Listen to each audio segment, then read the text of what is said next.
युवा स्पोर्ट्स फाउंडेशनच्या वतीनं लातूरमध्ये 10व्या वर्षी LPL म्हणजे लातूर प्रीमियर लीग या स्पर्धा चालू केलेल्या आहेत। मला अत्यंत आनंद आहे की आज मुंबई पुण्यासारखं स्टेडियम आज लातूरमध्ये पण आहे।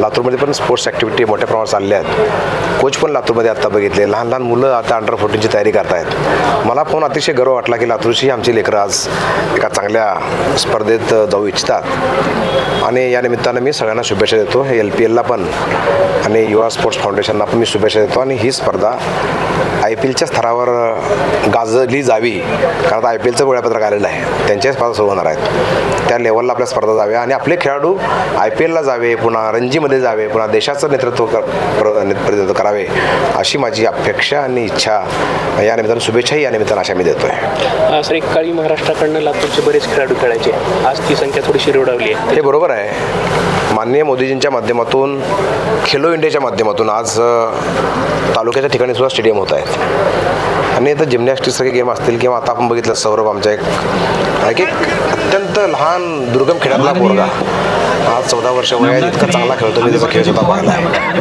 तो सेंचुरी मारल्याचं मला आत्ता समजलं। म्हणजे अशी लेकरं येतात तर 100% उद्या देशाचं नेतृत्व हे लेकर करतील, देशाच्या खेळा टीममध्ये उद्या प्रतिनिधित्व करतील अशी मला अपेक्षा आहे। आणि जिथं कुठं लागेल आम्ही सगळेच आमचे जे लोकप्रतिनिधी आज एकटे आहेत आम्ही सगळे आमच्या या खेळाडूच्या पाठीमागे ताकदीनं राहू।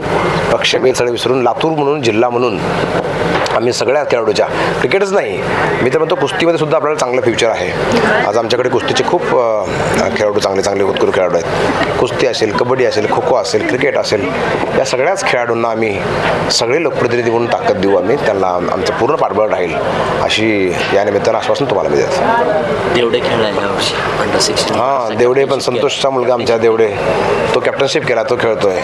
चांगले लेकर आता पुढे येत आहेत, अपकमिंग आहेत, बघतोय आपण आता चांगले खेळाडू या ठिकाणी। आता मुली पण लहान लहान या ठिकाणी खेळत आहेत, चांगलं फ्युचर आहे मुलीच्या क्रिकेटला पण आहे, आमच्या क्रिकेटला पण आहे। आणि क्रिकेटच नाही तर मी तर म्हणतो की स्पोर्ट्सच्या माध्यमातून फुटबॉलसारखा गेम असेल त्याच्यातही लक्ष घालावं आणि खरं म्हणजे लाल मातीतले गेम आहेत ना, कबड्डी, कुस्ती आणि खो खो याकडं जास्त लक्ष देण्याची मी गरज आहे। मी तर लक्ष माझ्या मतदारसंघात या 3 खेळाकडे जास्त देतो आहे। थँक्यू।